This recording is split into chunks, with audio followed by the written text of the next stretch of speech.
ನಾರಾಯಣಂ ನಮಸ್ಕೃತ್ಯ ನರಂ ಚೈವ ನರೋತ್ತಮಂ ದೇವೀಂ ಸರಸ್ವತೀಂ ವ್ಯಾಸಂ ತತೋ ಜಯಮುದೀರಯೇ. ಜನಮೇಜಯ ಉವಾಚ ದುಂಧೋರ್ವದಮಹಂ ಬ್ರಹ್ಮನ್ ಶ್ರೋತುಮಿಚ್ಛಾಮಿ ತತ್ವತಃ ಯದರ್ಥಂ ಕುವಲಾಶ್ವಸ್ಸನ್ ದುಂಧುಮಾರತ್ವಮಾಗತಃ. ಜನಮೇಜಯ ಕೇಳ್ತಾನೆ, ಸ್ವಾಮಿ, ದುಂಧುವಿನ ವಧವನ್ನು ನಾನು ಕೇಳಬೇಕು ಅಂತ ಬಯಸಿದ್ದೇನೆ. ಯಾಕೆಂದರೆ ದುಂಧುವನ್ನು ಕೊಂದು ಕುವಲಯಾಶ್ವ ದುಂಧುಮಾರ ಅಂತಲೇ ಆಗಿ ಹೋದ, ಯಾಕೆ ಕೊಲ್ಲಬೇಕಾಯಿತು? ಅದಕ್ಕೆ ವೈಶಂಪಾಯನರು ಉತ್ತರ ಕೊಡ್ತಾ ಇದ್ದಾರೆ. ಕುವಲಾಶ್ವನಿಗೆ 100 ಜನ ಮಕ್ಕಳು, 100 ಜನ ಬಿಲ್ಗಾರರು, ಎಲ್ಲರೂ ವಿದ್ಯೆಯಲ್ಲಿ ನಿಷ್ಣಾತರು, ಬಲಿಷ್ಠರು, ಧಾರ್ಮಿಕರು. ಅವರಲ್ಲಿ ಹಿರಿಯನಾದವ ಕುವಲಾಶ್ವ ಅಥವಾ ಕುವಲಯಾಶ್ವ. ಅವನನ್ನು ರಾಜನನ್ನಾಗಿ ಮಾಡಿದರು. ಯಾವಾಗ ಬೃಹದಶ್ವ ಅಂದರೆ ಕುವಲಾಶ್ವನ ಅಪ್ಪ ಸೀದಾ ಕಾಡಿಗೆ ಅಂತ ಬಂದ, ಅವಾಗೆಲ್ಲ ಬಹಳ ವಿಚಿತ್ರ. ಅವಾಗ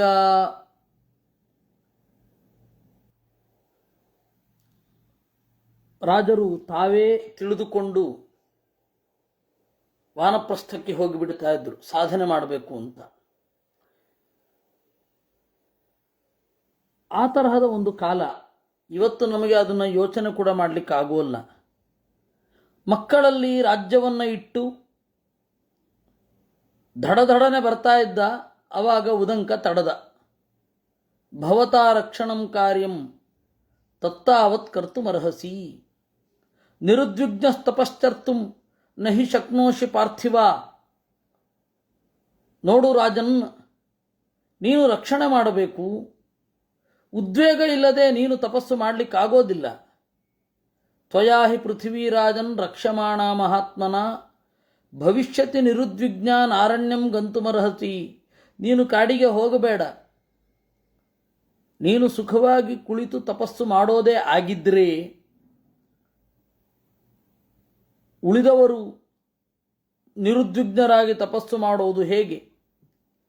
ಪಾಲನೇಹಿ ಮಹಾನ್ ಧರ್ಮ ಪ್ರಜಾನಾಂ ಇಹ ದೃಶ್ಯತೆ ನಥತಾ ದೃಶ್ಯತೆ ರಣ್ಯೇ ಮಾತೆ ಬುದ್ಧಿರಿದೃಶಿ. ಪಾಲನೆ ಮಾಡಿದ್ರೆ ಒಳ್ಳೆ ಧರ್ಮ, ಪಾಲನೆ ಮಾಡಿದ್ರೆ ಪುಣ್ಯ. ಅರಣ್ಯದಲ್ಲಿ ಕುಳಿತರೆ ಪುಣ್ಯ ಬರೋದಿಲ್ಲ.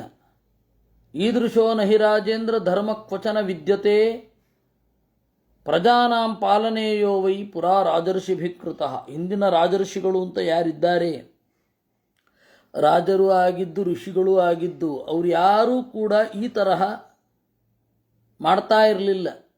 ರಕ್ಷಣೆ ಮಾಡ್ತಾ ಇದ್ರು ಅವರು.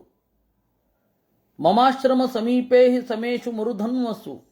ನೋಡು, ನನ್ನ ಆಶ್ರಮದ ಸಮೀಪದಲ್ಲಿ ಸ್ವಲ್ಪ ಕುರುಚುಲು ಕಾಡು ಇದೆ, ಅದರಾಚೆಗೆ ಮರುಭೂಮಿ ಇದೆ. ಸಮುದ್ರೋ ವಾಲುಕಾಪೂರ್ಣ ಉಜ್ಜಾನಕ ಇತಿ ಸ್ಮೃತಃ. ಆ ಮರುಭೂಮಿ ಒಂದು ಕಾಲದ ಸಮುದ್ರ. ಆ ಸಮುದ್ರದ ಮರಳಿನಲ್ಲಿ ಒಬ್ಬ ಇದ್ದಾನೆ. ದೇವತಾನಾಂ ಅವಧ್ಯಶ್ಚ ಮಹಾಕಾಯೋ ಮಹಾಬಲಃ. ದೇವತೆಗಳು ಯಾರೂ ಅವನನ್ನು ಕೊಲ್ಲಲಿಕ್ಕೆ ಆಗೋದಿಲ್ಲ. ಭೂಮಿಯ ಒಳಗಡೆ ಇದ್ದಾನೆ. ವಾಲುಕಾಂತರ್ಹಿತ. ವಾಲುಕ ಅಂದರೆ ಮರಳು, ಮರಳಿನ ಒಳಗಡೆ ಇರ್ತಾನೆ. ಅವನು ಮಧುವಿನ ಮಗ, ದುಂಧು ಅಂತ ಹೇಳಿ ಅವನ ಹೆಸರು. ಲೋಕನಾಶಕ್ಕಾಗಿ ದಾರುಣವಾದ ತಪಸ್ಸನ್ನು ಮಾಡ್ತಾನೆ. ಸಂವತ್ಸರಸ್ಯ ಪರ್ಯಂತೆ ಸನಿಶ್ವಾತಂ ಪ್ರಮುಂಚತಿ. ತಿಂಗಳು ಒಂದು ವರ್ಷಕ್ಕೆ ಒಮ್ಮೆ ಹೇಳ್ತಾನೆ. ಅವಾಗ ಭೂಮಿ ನಡುಗುತ್ತೆ.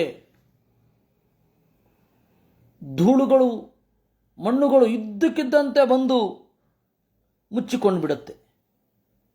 ನೀರಾದರೆ ಅಟ್ಲೀಸ್ಟ್ ಈಜು ಹೊಡಿಬಹುದು. ಈ ಥರ ಮರಳು ಬಂದು ಈ ರೀತಿ ನಮ್ಮನ್ನು ಆವರಿಸಿಕೊಂಡು ಬಿಟ್ಟರೆ ಉಸಿರಾಡೋದಲ್ಲಿ. ಸವಿಷ್ಫುಲಿಂಗಂ ಸಾಂಗಾರಂ ಸಧೂಮಮತಿ ದಾರುಣಂ ತೇನ ತಾತ ನ ಶಕ್ನೋಮಿ ತಸ್ಮಿನ್ ಸ್ಥಾತುಂ ಸ್ವಕಾಶ್ರಮೇ. ಕಿಡಿಗಳಿರುತ್ತೆ, ಕೆಂಡ ಆಗತ್ತೆ, ಒಂದು ರೀತಿ ಲಾವಾರಸ ಬಂದ ಹಾಗೆ. ತಮ್ಮಾರಯ ಮಹಾಕಾಯಂ ಲೋಕಾನಾಂ ಹಿತಕಾಮ್ಯಯ. ಅವನನ್ನು ಕೊಲ್ಲು, ತಪಸ್ವಿಗಳು ಉದ್ವೇಗವೇ ಇಲ್ಲದೆ ತಪಸ್ಸು ಮಾಡುವ ಹಾಗಾಗ್ತದೆ. ತ್ವಂ ಹಿ ತಸ್ಯ ವಧಾಯೈಕಃ ಸಮರ್ಥ ಪೃಥಿವೀಪತೆ ವಿಷ್ಣುನಾಚ ವರಾದತ್ತೋ ಮಶ್ಚಂ ಪೂರ್ವಯುಗೇನಘ. ನಾನು ದೇವರನ್ನು ಬೇಡಿದೆ, ನೀನು ಬಂದು ಕೊಲ್ಲು ಅಂತ. ಆಗ ದೇವರು ಹೇಳಿದ, ನಾನು ಕೊಲ್ಲೋದಿಲ್ಲ, ನೀನು ಯಾರ ತಲೆಯ ಮೇಲೆ ಕೈ ಇಡಿತೀಯೋ ಅವನಲ್ಲಿ ನಾನು ಸನ್ನಿಹಿತನಾಗ್ತೇನೆ. ಅವನ ಮೂಲಕ ಆ ದುಂದುವನ್ನು ಕೊಲ್ತೇನೆ. ಯಸ್ತ್ವಂ ಮಹಾಸುರಂ ರೌದ್ರಂ ಹನಿಷ್ಯಸಿ ಮಹಾಬಲಂ ತಸ್ಯತ್ವಂ ವರದಾನೇನ ತೇಜ ಆಪ್ಯಾಯಯಿಷ್ಯಸಿ.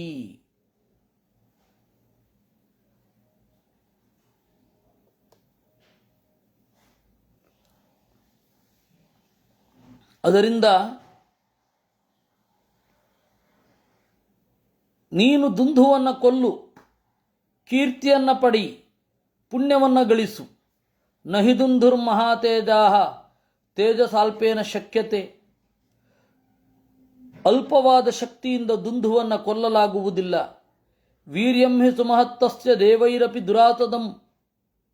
ಅವನ ಪರಾಕ್ರಮ ಅನ್ನೋದು ದೇವತೆಗಳಿಗೂ ಎಟುಕದ್ದು.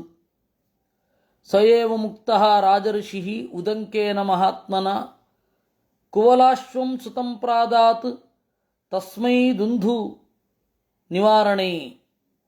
ಇದು ಎಂತಹ ಒಳ್ಳೆಯ ಆಫರ್. ನೀನು ಮತ್ತೆ ಹೋಗಿ 2 ದಿವಸಗಳಿಗೆ ರಾಜ್ಯವನ್ನು ಕೇಳು. ನಿನ್ನ ಮಗ ಅಲ್ವಾ, ಕೊಡದೇ ಇರ್ತಾನ? ಕೊಡ್ತಾನೆ. ಕೊಟ್ಟ ಮೇಲೆ ನಾನು ನಿನ್ನ ತಲೆಯ ಮೇಲೆ ಕೈ ಇಡುತ್ತೇನೆ. ನಿನ್ನಲ್ಲಿ ನಾರಾಯಣ ಸನ್ನಿಹಿತನಾಗ್ತಾನೆ. ನಾರಾಯಣನ ಸನ್ನಿಧಾನದಿಂದ ಬಲಗೊಂಡು ಎಲ್ಲರನ್ನ ಕಾಡುವಂತಹ ಉದಂಕನನ್ನು ಕೊಲ್ಲು. ಕೀರ್ತಿ ಪುಣ್ಯ ಎರಡೂ ಬರುತ್ತಲ್ಲ. ಅದಕ್ಕೆ ಬೃಹದಶ್ವ ಉವಾಚ ಭಗವನ್ ನ್ಯಸ್ತಶಸ್ತ್ರೋಹಂ ಅಯಂತು ತನಯೋ ಮಮ ಭವಿಷ್ಯತಿ ದ್ವಿಜಶ್ರೇಷ್ಠ ದುಂದುಮಾರೋನ ಸಂಶಯ. ನೋಡಿ, ಯಾವ ಕೀರ್ತಿಯ ಅಪೇಕ್ಷೆಯೂ ಇಲ್ಲದೆ, ಪುಣ್ಯದ ಅಪೇಕ್ಷೆಯೂ ಇಲ್ಲದೆ ಅವನು ಹೊರಟು ಹೋದ. ಎಂತಹ ದೊಡ್ಡ ವ್ಯಕ್ತಿ ಬೃಹದಶ್ವ. ಏನು ಬೇಡ ನನಗೆ, ನಾನು ಶಸ್ತ್ರವನ್ನು ಇಟ್ಟಾಗಿದೆ. ಒಂದು ಸರ್ತಿ ಬಿಟ್ಟ ಸಿಂಹಾಸನವನ್ನು ಮತ್ತೆ ಏರೋದಿಲ್ಲ. ಅದು ವಾಂತಿಯನ್ನು ತಿಂದ ಹಾಗೆ. ಅದರಿಂದಾಗಿ ನನ್ನ ಮಗ ದುಂದುಮಾರ ಆಗ್ತಾನೆ, ನಾನು ಆಗೋಲ್ಲ ಹೇಳಿದ. ಸತಂ ವ್ಯಾದಿಶ್ಯ ತನಯಂ ರಾಜಋಷಿರ್ ದುಂದುಮಾರಣೆ ಜಗಾಮ ಪರ್ವತಾಯೈವ ತಪಸೆ ಸಂಶಿತವ್ರತಃ. ಈ ರೀತಿಯಾಗಿ ಮಗನಿಗೆ ಆದೇಶ ಮಾಡಿ ಅವನು ಹೊರಟ. ಕುವಲಾಶ್ವ 100 ಜನ ಮಕ್ಕಳಿಂದ ಕೂಡಿಕೊಂಡು ದುಂದುವನ್ನು ಕೊಲ್ಲಲಿಕ್ಕೆ ಅಂತ ಹೊರಟ. ತಮಾವಿಶತ್ ತದಾ ವಿಷ್ಣು ಭಗವಾನ್ ತೇಜಸಾ ಪ್ರಭು. ಆಗ ನಾರಾಯಣನ ಆವೇಶ ಆಯಿತು ಕುವಲಯಾಶ್ವನಲ್ಲಿ. ಅವನು ಹೊರಟಾಗ ದೊಡ್ಡ ಸದ್ದಾಯಿತಂತೆ. ಇವನು ದುಂದುಮಾರ ಆಗ್ತಾನೆ ಅಂತ ದೇವತೆಗಳೆಲ್ಲ ಹೃದಯ ತುಂಬಿ ನುಡಿದರು. ದೇವದುಂದುಭಿಗಳು ಮೊಳಗಿದವು. ಅವನು ತನ್ನವರ ಜೊತೆಗೆ ಹೋಗಿ ಸಮುದ್ರಂ ಖಾನಯಾಮಾತ ವಾಲುಕಾರಣವಂ ಅವ್ಯಯಂ. ಆ ಜಾಗವನ್ನು ಸುತ್ತುವರಿದು ನಿಂತ.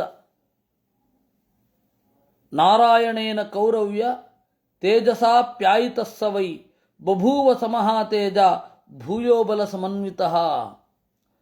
ಆ ಜಾಗವನ್ನು ಅಗಿಲಿಕ್ಕೆ ಶುರು ಮಾಡಿದ್ರು. ಯಾಕೆಂದ್ರೆ ಅವನು ಒಳಗಡೆ ಇದ್ದ ಅಲ್ವಾ, ಅವನು ಎದ್ದು ಕೊಲ್ಲಬೇಕು. ಅವನು ಒಳಗಡೆ ಇದ್ದಾನೆ.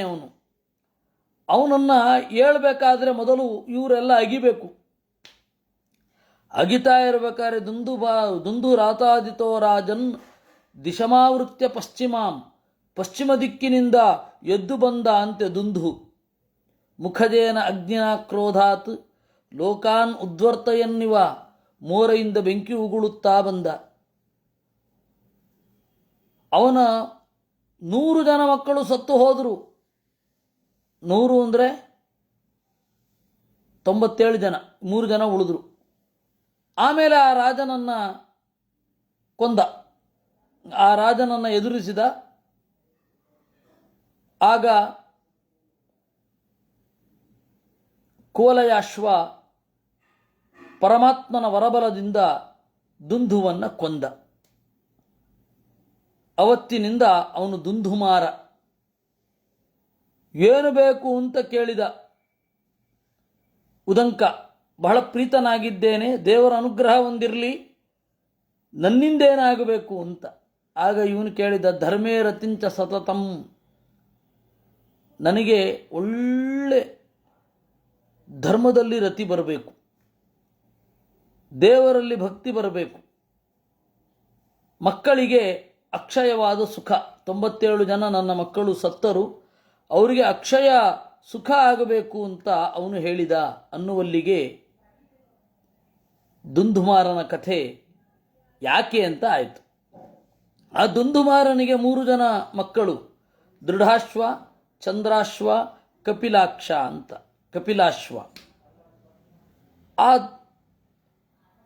ದೃಢಾಶ್ವನ ಮಗ ಹರಿಯಶ್ವ, ಹರಿಯಶ್ವನ ಮಗ ನಿಕುಂಭ, ನಿಕುಂಭನಿಗೆ ಸಂಹತಾಶ್ವ ಅನ್ನುವ ಮಗ, ಸಂಹತಾಶ್ವನಿಗೆ 2 ಮಕ್ಕಳು, ಅಕೃಶಾಶ್ವ ಮತ್ತು ಕೃಶಾಶ್ವ ಅಂತ.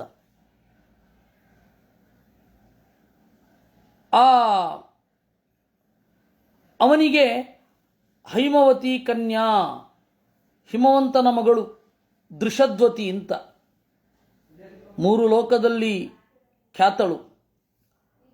ಅವಳ ಮಗ ಪ್ರಸೇನಜಿತ್. ಪ್ರಸೇನಜಿತನ ಹೆಂಡತಿ ಗೌರಿ ಅಂತ ಹೇಳಿ ಅವಳು ಯಾರೋ ಒಬ್ಬನಿಂದ ಶಾಪವನ್ನು ಪಡೆದು ನದಿ ಸಾ ಬಾಹುದಾ ಭವತ್, ಅವಳು ನದಿಯಾದಳು. ಯಾರು? ಗೌರಿ. ನದಿಯಾದಾಗ ಅವಳ ಹೆಸರು ಬಾಹುದಾ ಅಂತ. ಬಾಹುದಾ ಯಾಕೆ ಅಂತಂದರೆ ಶಂಖಲಿಖಿತರು ಒಬ್ಬರು ಇದ್ದರು, ಶಂಖ ಮತ್ತು ಲಿಖಿತ ಅಂತ 2 ಅಣ್ಣ ತಮ್ಮಂದಿರು. ಅದರಲ್ಲಿ ಲಿಖಿತ ಅನ್ನುವವ ಶಂಖನ ಮರದ ಹಣ್ಣನ್ನು ತಿಂದ. ಅದಕ್ಕೆ ಶಂಖ ಹೇಳಿದ, ಹೋಗಿ ಶಿಕ್ಷೆ ಆಗಬೇಕು ನಿನಗೆ, ನೀನು ಶಿಕ್ಷೆಯನ್ನು ಸ್ವೀಕರಿಸಿ ಬಾ, ಶುದ್ಧನಾಗ್ತಿ ಅಂತ. ಅವನು ಇದ್ದ ಜಾಗದಲ್ಲಿ ಕಳ್ಳತನಕ್ಕೆ ಕೈ ಕಡೆಯೋದೇ ಶಿಕ್ಷೆ. ಇವನು ಹೋಗಿ ರಾಜನ ಹತ್ತಿರ ಕೇಳಿದ, ನನಗೆ ಶಿಕ್ಷೆ ಕೊಡಲೇಬೇಕು ನೀನು ಅಂತ. ಈ ಬ್ರಾಹ್ಮಣ ಕೇಳ್ತಾನಲ್ಲ ಅಂತ ಅವನು ಶಿಕ್ಷೆ ಕೊಟ್ಟ. ಶಂಕನ ಹತ್ತಿರ ಬಂದ, ಅಣ್ಣ ನಾನು ಕೈ ಕಡಿಸಿಕೊಂಡಿದ್ದೇನೆ ಕಳ್ಳತನಕ್ಕೆ ಪ್ರಾಯಶ್ಚಿತ್ತವಾಗಿ. ಹೌದಾ? ಅಲ್ಲಿ ಸ್ನಾನ ಮಾಡುವಂದ. ಆ ನದಿಯಲ್ಲಿ ಸ್ನಾನ ಮಾಡಿದ, ಅವನಿಗೆ ಮತ್ತೆ ಕೈ ಬಂತು, ಅದಕ್ಕೆ ಬಾಹುದ ಅಂತ ಹೆಸರಾಯಿತು. ಆ ಬಾಹುದೆಯ ಮಗ ಯುವನಾಶ್ವ. ಬಾಹುದೆಯ ಮಗ ಅಂತ ಹೇಳಲಿಕ್ಕೆ ಬರೋಲ್ಲ, ಇರಲಿ. ಮಾಂಧಾತ ಯುವನಾಶ್ವಸ್ಯ ತ್ರಿಲೋಕ ವಿಜಯೀ ಸುತಃ. ಆ ಯುವನಾಶ್ವನ ಮಗ ಮಾಂಧಾತ. ಮಾಂಧಾತನ ಹೆಂಡತಿ ಚೈತ್ರರಥೀ. ಅವಳು ಶಶಬಿಂದುವಿನ ಮಗಳು. ಅವಳು ಮಾಂಧಾತನ ಹೆಂಡತಿಯಾದ್ಲು. ಮಾಂಧಾತನಿಗೆ 2 ಮಕ್ಕಳು, ಪುರುಕುತ್ಸ ಮತ್ತು ಮುಚುಕುಂದ ಅಂತ. ಈ ಪುರುಕುತ್ಸ ಇದ್ದಾನಲ್ಲ, ವೇದದಲ್ಲಿ ಇವನ ಉಲ್ಲೇಖ ಬಹಳ ಇದೆ. ಇನ್ನೊಬ್ಬ ಮಗ ಮುಚುಕುಂದ. ಮುಚುಕುಂದ ಗೊತ್ತಿದ್ದಾನೆ ನಿಮಗೆ. ಯಾರು ಕೃಷ್ಣನಿಂದ ಅನುಗ್ರಹವನ್ನು ಪಡೆದನೋ ಅದೇ ಮುಚುಕುಂದ. ಮುಂದೆ, ಬಹಳ ಮುಂದೆ, ಸಾವಿರಾರು ವರ್ಷಗಳಾದಮೇಲೆ ಆ ಅನುಗ್ರಹ ಸಿಗುವುದು. ಪತಿವ್ರತೆ ಆ ಪುರುಕುತ್ಸ ಏನಿದ್ದಾನೆ ಅವನ ಮಗ ತ್ರಸದ್ದಸ್ಯು ಅಂತ. ಈ ಪುರುಕುತ್ಸನ ಹೆಂಡತಿ ಯಾರು ಅಂತಂದರೆ ನರ್ಮದೆಯಲ್ಲಿ ಹುಟ್ಟಿದವ ತ್ರಸದ್ದಸ್ಯು. ಆ ತ್ರಸದ್ದಸ್ಯು ವೇದದಲ್ಲಿ ಬಹಳ ಉಲ್ಲಿಖಿತ. ನರ್ಮದಾ ನದಿ, ತ್ರಸದ್ದಸ್ಯು, ಪುರುಕುತ್ಸ ಎಲ್ಲರ ಕಥೆಯೂ ಬರುತ್ತೆ.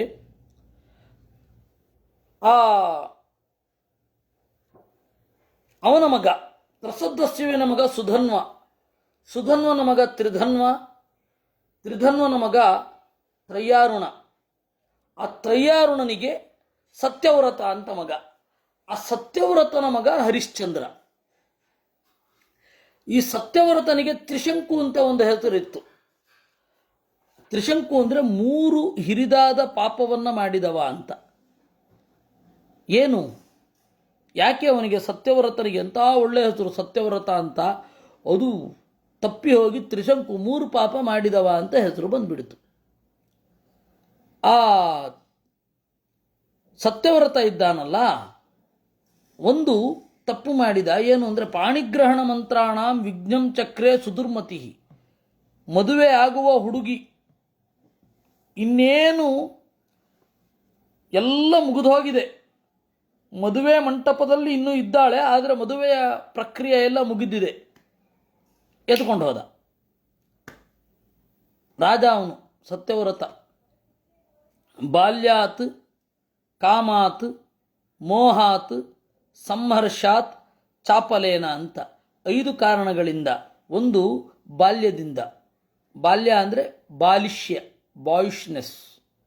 ಆಮೇಲೆ ಕಾಮದಿಂದ, ಮೋಹದಿಂದ, ಹರ್ಷದಿಂದ, ಚಾಪಲ್ಯದಿಂದ. ರಾಜ ಏನು ಮಾಡಿದ, ತಂದೆ ತ್ರಯ್ಯಾರುಣ ಅವನನ್ನು ಬಿಟ್ಟ. ಅಪಧ್ವಂಸೇತಿ ಬಹುಚೋ ವದನ್ ಕ್ರೋಧ ಸಮನ್ವಿತ ಪಿತರಂ ಸೋಬ್ರವೀತ್ಯಕ್ತ ಕ್ವಗಚ್ಛಾಮೀತಿ ವೈಮುಹು. ತಂದೆ ಈ ರೀತಿ ಬಿಡ್ತೀನಿ ಅಂತಾದಾಗ ಏನು ಹೇಳಬೇಕು ಇವನು, ಎಲ್ಲಿಗೆ ಹೋಗಲಿ ಅಂತ ಕೇಳಿದ. ಪಿತಾತ್ವೇನ ಮಥೋವಾಚ ಶ್ವಪಾಕೈ ಸಹ ವರ್ತಯ. ಚಂಡಾಲರ ಜೊತೆಗೆ ವಾಸ ಮಾಡು ಅಂದ ಅವನು. ನನಗೆ ಮಗ ಇಲ್ಲ ಅಂತ ಅಂದುಕೊಳ್ತೇನೆ, ಚಂಡಾಲರ ಜೊತೆ ವಾಸ ಮಾಡು ಅಂತ. ಆಗ ಆ ಸತ್ಯವ್ರತ ಏನು ಮಾಡಿದ, ಶ್ವಪಾಕ ವಸತಾಂತಿಕೆ, ಚಂಡಾಲರ ಪಕ್ಕದಲ್ಲಿಯೇ ವಾಸ ಮಾಡಿದ. ಇವನೇನು ಮಾಡಿದ, ತ್ರಯಾರುಣ ಒಂದು ಫೈನ್ ಡೇ ಕಾಡಿಗೊಟ್ಟೋದ. ಅರಾಜಕ ಆಯಿತು ರಾಜ್ಯ. ಇವನ ಅಧರ್ಮದಿಂದಾಗಿ 12 ವರ್ಷ ಭೀಕರ ಬರಗಾಲ. ಅವಾಗ ಈ ಸತ್ಯವ್ರತ ಇದ್ದಾನಲ್ಲ, ಈ ಭೀಕರ ಬರಗಾಲದಲ್ಲಿ ವಿಶ್ವಾಮಿತ್ರನ ಹೆಂಡಿರು ಮಕ್ಕಳನ್ನು ರಕ್ಷಿಸಿದ. ತಸ್ಯ ಪತ್ನಿ ಗಲೆ ಬದ್ಧ್ವಾ ಮಧ್ಯಮಂ ಪುತ್ರಮೌರತಂ ಶೇಷಸ್ಯ ಭರಣಾರ್ಥಾಯ ವ್ಯಕ್ರೀಣಾತ್ ಘೋಷತೆಯನ ವೈ. ಆ ವಿಶ್ವಾಮಿತ್ರನ ಪತ್ನಿ ಒಬ್ಬ ಮಗನನ್ನು ಕತ್ತಿಗೆ ಹಾಕಿಕೊಂಡು, ಯಾರಿಗೆ ಬೇಕು ಈ ಮಗು, 100 ಹಸುಗಳ ಬೆಲೆಗೆ ಈ ಮಗುವನ್ನು ತೆಗೆದುಕೊಳ್ಳಿ ಅಂತ ಹೇಳಿ ಮಗುವನ್ನು ಮಾರಾಟ ಮಾಡಲಿಕ್ಕೆ ನಿಂತುಬಿಟ್ಲು. ಅಂತಹ ಭೀಕರ ಬರಗಾಲ. ಇವನೇನು ಮಾಡಿದ, ಸತ್ಯವ್ರತ ಅದನ್ನು ತಡೆದು, ಬೇಡ ನಾನು ಸಾಕ್ತೇನೆ ಅಂತ ಹೇಳಿ ಭರಣಂ ತಸ್ಯ ಚಾಕರೋ, ಸತ್ಯವ್ರತ ಪ್ರೀತಿಯನ್ನು ತೋರಿದ. ಯಾಕೆಂದರೆ ವಿಶ್ವಾಮಿತ್ರಸ್ಯ ತುಷ್ಟ್ಯರ್ಥಂ, ವಿಶ್ವಾಮಿತ್ರ ನನ್ನ ಬಗೆಗೆ ಸಂತುಷ್ಟನಾಗಬೇಕು, ಅವನು ಒಳ್ಳೆ ತಪಸ್ಸು ಮಾಡ್ತಾ ಇದ್ದಾನೆ, ತಪಸ್ಸು ಮುಗಿದ ಮೇಲೆ ಅವನಿಂದ ನನಗೆ ಲಾಭ ಆಗತ್ತೆ ಅನ್ನುವ ದೂರದೃಷ್ಟಿ ಅವಂದು. ಆ ಮಗು ಇದೆಯಲ್ಲ ಅದು ಗಾಲವ ಅಂತಾಯಿತು. ಈ ರೀತಿ ವಿಶ್ವಾಮಿತ್ರನ ತಪಸ್ಸಿನಿಂದ ಆಗುವ ಲಾಭವನ್ನು ಇಟ್ಟುಕೊಂಡು ಏನು ಮಾಡಿದ,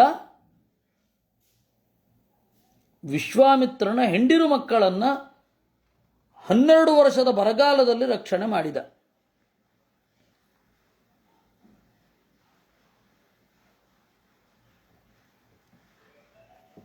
ವೈಶಂಪಾಯನರು ಹೇಳ್ತಾರೆ, ಸತ್ಯವ್ರತ ಭಕ್ತಿಯಿಂದಲೂ ಕೃಪೆಯಿಂದಲೂ ವಿಶ್ವಾಮಿತ್ರರ ಹೆಂಡತಿ ಮಕ್ಕಳನ್ನು ರಕ್ಷಣೆ ಮಾಡಿದ. ಅವನೇನು ಮಾಡ್ತಾ ಇದ್ದ, ಆಹಾರ ಪದಾರ್ಥಗಳನ್ನು ತಂದು ಕಟ್ಟಿ ಎದುರುಗಡೆ ಇರುವ ಮರದಲ್ಲಿ ಇಡ್ತಾ ಇದ್ದ. ಉಪಾಂಚು ರಥಮಾಸ್ಥಾಯ ದೀಕ್ಷಾಂ 12 ವಾರ್ಷಿಕೀಂ ಪಿತೃನಿಯೋಗಾತ್ ಅವಸತ್ ತಸ್ಮಿನ್ ವನಗತೆ ನೃಪೆ. ಯಾಕೆಂದರೆ ಇವನು ಹೇಳಿದ್ನಲ್ಲ, ತಂದೆ ಶ್ವಪಾಕೈ ಸಹ ವರ್ತಯ ಅಂತ. ತಂದೆಯ ಮಾತನ್ನು ಕೇಳಿದ. ನೋಡಿ, ಅಷ್ಟು ದುಷ್ಟ, ತಂದೆಯ ಮಾತನ್ನು ಕೇಳಿದ. ಆಮೇಲೆ ವಸಿಷ್ಠರು ರಾಜ್ಯ ರಕ್ಷಣೆ ಮಾಡಿದ್ರು. ಪಿತ್ರಾತು ತಂ ತದಾ ರಾಷ್ಟ್ರಾತ್ ತ್ಯಜ್ಯಮಾನಂ ತ್ವಮಾತ್ಮಜಂ ನವಾರಯಾಮಾತ ಮುನಿಃ ವಸಿಷ್ಠ ಕಾರಣೇನಃ.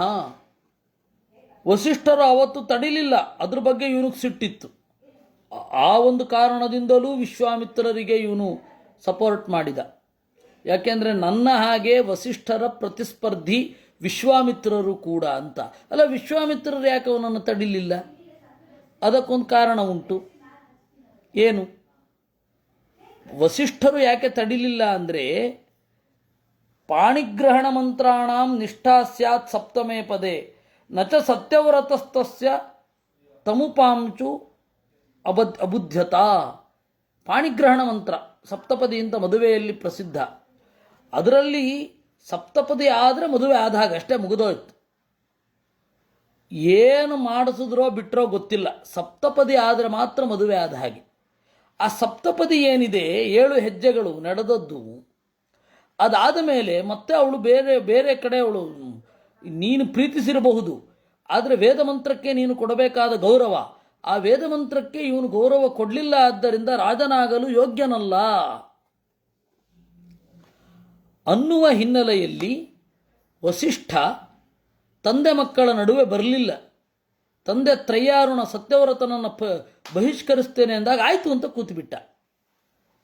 ತಸ್ಮಿನ್ನಪರಿತೋಚೋಯ ಪಿತುರಾಸೀನ್ ಮಹಾತ್ಮನಃ ತೇನ ದ್ವಾದಶ ವರಚಾಣಿ ನಾವರಚತ್ ಪಾಕಶಾಸನ. ಅದರಿಂದ ವಸಿಷ್ಠರ ಮೇಲೆ ಇವನಿಗೆ ಸಿಟ್ಟಿತ್ತು. ಆಮೇಲೆ ವಸಿಷ್ಠರಿಗೆ ಒಳ್ಳೆಯ ಅಭಿಪ್ರಾಯ ಇತ್ತು, ಇವನು ಮುಂದೆ ತನ್ನ ತಪ್ಪನ್ನು ತಿದ್ದುಕೊಳ್ಳಲಿ ಅಂತ. ನತಂ ವಸಿಷ್ಠೋ ಭಗವಾನ್ ಪಿತ್ರಾತ್ಯಕ್ತಂ ನ್ಯವಾರಯತ್ ಅಭಿಷೇಕ್ಷ್ಯಾಮ್ಯಹಂ ಪುತ್ರಂ ಅಸ್ಯೇತ್ಯೇವಂ ಮತಿರ್ಮುನೇಹೇ.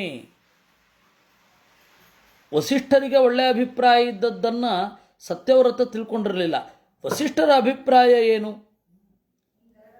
ಅವನು ಸ್ವಲ್ಪ ಹೊತ್ತು ಬಹಿಷ್ಕೃತನಾಗಿ ಪ್ರಾಯಶ್ಚಿತ್ತವನ್ನು ಅನುಭವಿಸಿ ಬರಲಿ, ಆಮೇಲೆ ನಾನು ಸಿಂಹಾಸನದಲ್ಲಿ ಅಭಿಷೇಕ ಮಾಡ್ತೇನೆ ಅಂತ ಇತ್ತು. ಆದರೆ ಶ್ರಾದ್ದಕ್ಕಾಗಿ ಅವನ ಆಹಾರವನ್ನು ತರಬೇಕಿತ್ತು. ಈ ಸತ್ಯವ್ರತ ಅಲಿಯಾಸ್ ತ್ರಿಶಂಕು ಆಯಿತು, ನಾನು ಹಸುಗಳನ್ನು ಮೇಯಿಸ್ತೇನೆ ಅಂತ ತೆಗೆದುಕೊಂಡು ಹೋದ. ನಾಳೆಯೋ ನಾಡಿದ್ದೋ ಶ್ರಾದ್ದ. ಆವಾಗ ಒಂದು ಒಳ್ಳೆಯ ಕರುವನ್ನು ನೋಡಿ ಬಹಳ ಹಸಿವಾಗಿತ್ತು ಅಂತ ಕಾಡಿನಲ್ಲಿ ಕಡ್ಕೊಂಡು ತಿಂದುಬಿಟ್ಟ. ಅದು 2ನೆಯ ತಪ್ಪು. ಸಿಟ್ಟು ಬಂತು.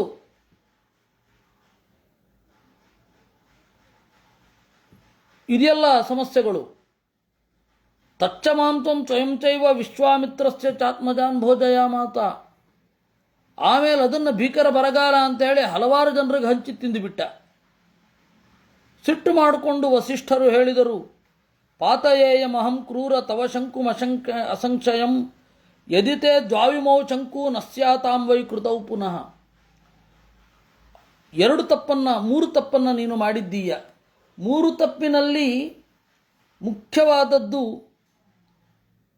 ಈ ಪಾಣಿಗ್ರಹಣ ಮಂತ್ರಗಳಾದ ಮೇಲೆ, ಸಪ್ತಪದಿ ಆದಮೇಲೆ ಹುಡುಗಿಯನ್ನು ಎತ್ಕೊಂಡು ಹೋಗಿದ್ದು ತಪ್ಪು. ಈ ತಪ್ಪನ್ನು ಮಾತ್ರ ನಾನು ಕ್ಷಮಿಸಲಿಕ್ಕೆ ಸಾಧ್ಯ ಇಲ್ಲ. ಪಿತುಶ್ಚ ಅಪರಿತೋಷೇಣ ಗುರೋರ್ದ್ರೋಗ್ಧೀವಧೇನ ಚ ಅಪ್ರೋಕ್ಷಿತೋಪಯೋಗಾಚ್ಚ ತ್ರಿವಿಧಸ್ಥೇ ವ್ಯತಿಕ್ರಮ. ನಿನ್ನ 3 ತಪ್ಪು. 1, ತಂದೆಗೆ ಅಸಮಾಧಾನ ಉಂಟು ಮಾಡಿದ್ದರಿಂದ. 2, ಕರುವನ್ನು ಕೊಂದಿದ್ದರಿಂದ. 3, ಅದನ್ನು ಬಳಸಬಾರದ ರೀತಿಯಲ್ಲಿ ಬಳಸದ್ದರಿಂದ. ಏವಂ ತ್ರೀಣ್ಯಸ್ಯ ಶಂಕೂನಿ ತಾನಿ ದೃಷ್ಟ್ವಾ ಮಹಾತಪ. ಶಂಕು ಅಂದರೆ ತಪ್ಪು. 3 ತಪ್ಪುಗಳನ್ನು ಮಾಡಿದ್ದಾನೆ, ಆದ್ದರಿಂದಾಗಿ ತ್ರಿಶಂಕು ಅಂತ.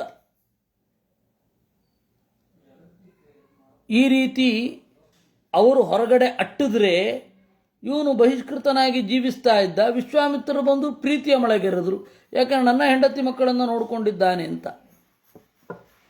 ಏನು ವರ ಬೇಕು ಅಂತ ಕೇಳಿದ್ರು ವಿಶ್ವಾಮಿತ್ರರು. ಆಗ ಇವನು ಹೇಳಿದ, ಸಶರೀರೋ ವ್ರಜೇ ಸ್ವರ್ಗಂ ಇತ್ಯೇವಂ ಯಾಚಿತೋ ಮುನಿಹಿ. ನನಗೆ ಇದೇ ಶರೀರದಲ್ಲಿ ಸ್ವರ್ಗಕ್ಕೆ ಹೋಗಬೇಕಿದೆ, ಅದು ನನ್ನ ಬಯಕೆ ಎಂದ. ಆಯಿತು ಅಂತ ಹೇಳಿದ್ರು ಅವರು. ಇತ್ತ ಏನಾಯಿತು, ಅನಾವೃಷ್ಟಿ ಭಯ ಹೋಯಿತು. ಇವನು ರಾಜಪದವಿಯನ್ನು ಏರಿದ. ತ್ರಿಶಂಕು ಅಂತಲೇ ಹೆಸರಾಗಿ ಹೋಯಿತು. ಆಮೇಲೆ ವಿಶ್ವಾಮಿತ್ರರು ಬಂದು, ಈಗ ಒಳ್ಳೆ ಕಾಲ ಬಂದಿದೆ, ನಾನು ನಿನ್ನನ್ನು ಮೇಲ್ಗಡೆ ಕಳಿಸ್ತೇನೆ ಹೇಳಿದ್ರು. ಎಲ್ಲ ದೇವತೆಗಳು ನೋಡ್ತಾ ಇರಬೇಕಾದ್ರೆ, ವಸಿಷ್ಠರು ನೋಡ್ತಾ ಇರಬೇಕಾದ್ರೆ, ವಿಶ್ವಾಮಿತ್ರರು ತಮ್ಮ ತಪಸ್ಸಿನ ಬಲದಿಂದ ಸಶರೀರನಾಗಿ ಅವನನ್ನು ಸ್ವರ್ಗಕ್ಕೆ ಏರಿಸಿದರು. ಅವನ ಹೆಂಡತಿ ಸತ್ಯರಥ ಅಂತ. ಆ ಸತ್ಯರಥ ಮತ್ತು ಸತ್ಯವ್ರತರ ಒಂದು ದಾಂಪತ್ಯದಲ್ಲಿ ಒಬ್ಬ ಮಗ ಹುಟ್ಟಿದ್ದ, ಅವನೇ ಹರಿಶ್ಚಂದ್ರ. ಹರಿಶ್ಚಂದ್ರನನ್ನು ತ್ರೈಶಂಕವ ಅಂತ ಕರಿತಾ ಇದ್ರು. ಅವನು ಒಳ್ಳೆ ರಾಜಸೂಯ ಯಾಗವನ್ನು ಮಾಡಿದ. ಹರಿಶ್ಚಂದ್ರನ ಮಗ ರೋಹಿತ, ಅವನು ಮಾಡಿದ ಪಟ್ಟಣ ರೋಹಿತಪುರ. ಅಂದರೆ ಇಲ್ಲಿ ತ್ರಿಶಂಕುವಿನ ಕಥೆಯನ್ನು ಪೂರ್ಣವಾಗಿ ಹೇಳೋಲ್ಲ, ಯಾಕೆಂದರೆ ಮುಂದೆ ಅದನ್ನು ಯಾರೂ ಕೇಳಲಿಲ್ಲ ಮತ್ತು ಬೇರೆ ಕಡೆ ಎಲ್ಲ ಹೇಳಿದ್ದಾರೆ. ಒಂದು ಅದನ್ನು ನಾನು ಸಂಕ್ಷಿಪ್ತವಾಗಿ ಹೇಳಿಬಿಡ್ತೇನೆ. ವಿಶ್ವಾಮಿತ್ರರು ತಪಸ್ಸು ಮಾಡಲಿಕ್ಕೆ ಹೊರಟದ್ದು, ತಪಸ್ಸಿನಿಂದ ಸ್ವರ್ಗವನ್ನು ಸೃಷ್ಟಿ ಮಾಡ್ತೇನೆ ಅಂತಂದ್ರು, ಮಾಡಲಿಲ್ಲ. ಇವಾಗ ಇವರು ಏನೇನೋ ಹೇಳ್ತಾರೆ, ವಿಶ್ವಾಮಿತ್ರ ಸೃಷ್ಟಿ ಅಂತ. ಯಾವುದ್ಯಾವುದೋ ತರಕಾರಿ ಇದು ವಿಶ್ವಾಮಿತ್ರ ಸೃಷ್ಟಿ, ಅದು ವಿಶ್ವಾಮಿತ್ರ ಸೃಷ್ಟಿ, ಹಾಗೇನಿಲ್ಲ. ಮಾಡಲಿಕ್ಕೆ ಹೋದರೂ ಅದಾಯಿತು. ಅವರು ದೇವತೆಗಳು ಬಂದು ಆಯಿತು ಅವನಿಗೆ ಸುಖ ಕೊಡುವ ವ್ಯವಸ್ಥೆ ಮಾಡುವ ಅಂತ ಹೇಳಿದರು. ಈ ಹರಿಶ್ಚಂದ್ರನ ಮಗ ರೋಹಿತನ ಮಗ ರೋಹಿತ ಚೆನ್ನಾಗಿ ಪಾಲನೆ ಮಾಡಿದ. ಎಲ್ಲವನ್ನ ಪಾಲನೆ ಮಾಡಿ ಯಥಾಪ್ರಕಾರ ವಾನಪ್ರಸ್ಥಕ್ಕೆ ತೆರಳಿದ.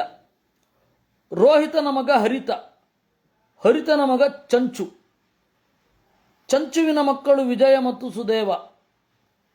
ಆ ವಿಜಯ ಎಲ್ಲ ಕ್ಷತ್ರಿಯರನ್ನು ಗೆಲ್ತಾನೆ. ಅವನ ಮಗ ರುರುಕನ ಮಗ ವೃಕನ ಮಗ ಬಾಹು. ಅವರ ಕಾಲದಲ್ಲಿ ಬೇರೆ ಅವೈದಿಕರ ಕಾಟ ಜಾಸ್ತಿ ಆಯಿತು. ಅವನೇನು ಅಂತಹ ಧಾರ್ಮಿಕನೂ ಆಗಿರಲಿಲ್ಲ. ಅವನ ಮಗ ಬಾಹು ವಿಪರೀತ ಲೋಲುಪ. ಅವನು ಯಾವುದೇ ಕಾರಣಕ್ಕೂ ಚೆನ್ನಾಗಿ ರಾಜ್ಯಭಾರ ಮಾಡಿದ್ದು ಅಂತ ಇಲ್ಲ. ಅಂತಹ ಬಾಹು ಯಾರೋ ಶತ್ರುಗಳು ಬಂದರೂ ವಿಷಯ ಲೋಲುಪನಾಗಿದ್ದ.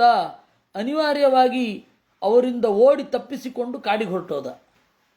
ಕಾಡಿನಲ್ಲಿ ಅವನ ಇಬ್ಬರು ಹೆಂಡಿರಿದ್ರು. ಒಬ್ಬಳು ಗರ್ಭಿಣಿ, ಇನ್ನೊಬ್ಬಳು ಮಾತ್ಸರ್ಯದಿಂದ ವಿಷ ಹಾಕಿದಳು. ಅದನ್ನು ಉಂಡಳು. ಜೊತೆಗೆ ಅವಳು ವಿಷವದ ಜೊತೆಗೇನೆ ಚವನ ಋಷಿಗಳ ಹತ್ತಿರ ಹೋದಳು.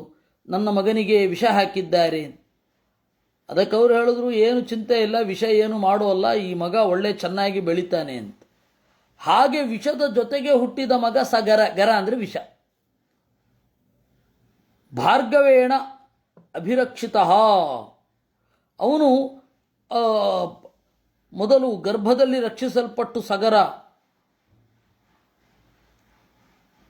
ಔರ್ವರಿಂದಲೇ ಬೆಳೆದ, ಆಗ್ನೇಯಾಸ್ತ್ರವನ್ನು ಪಡೆದ, ಭೂಮಿಯನ್ನು ಗೆದ್ದ, ತಾಲಜಂಘರನ್ನು ಮಣಿಸಿದ, ಶಕ ಪಲ್ಲವ ಮೊದಲಾದವರನ್ನೆಲ್ಲ ಗೆದ್ದ, ಪಾರದರು ಮೊದಲಾದವರನ್ನು ಗೆದ್ದು ಅವರಿಗೆ ವಿಚಿತ್ರವಾದ ವೇಷಗಳನ್ನು ಮೊದಲು ತೊಡಿಸಿದ.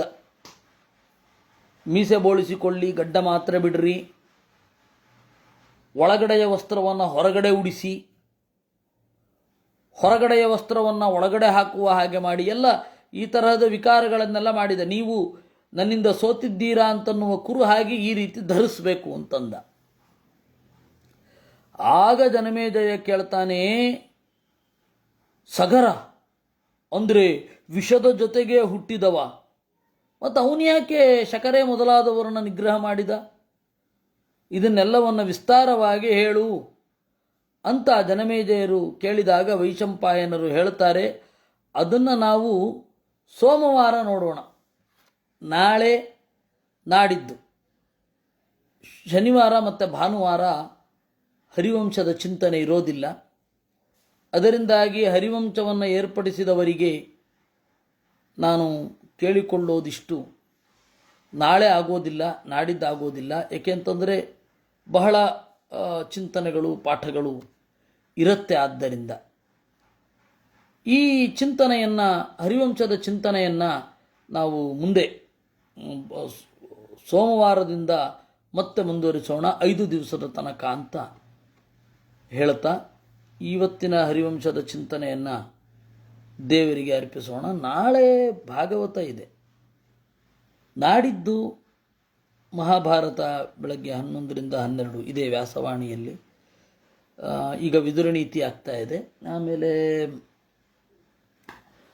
ಮತ್ತೆ ಬೇರೆ ಮಹಾಭಾರತ ಭಾಗವತ ಇದ್ದೇ ಇದೆ. ನಾಳೆ ನಾಡಿದ್ದು 2 ದಿವಸ ಹರಿವಂಶ ಆಗಲ್ಲ. ಹೀಗೆ ಹೇಳ್ತಾ ಇವತ್ತಿನ ಹರಿವಂಶದ ಚಿಂತನೆಯನ್ನು ದೇವರಿಗೆ ಅರ್ಪಿಸೋಣ. ಕೃಷ್ಣಾರ್ಪಣಮಸ್ತು.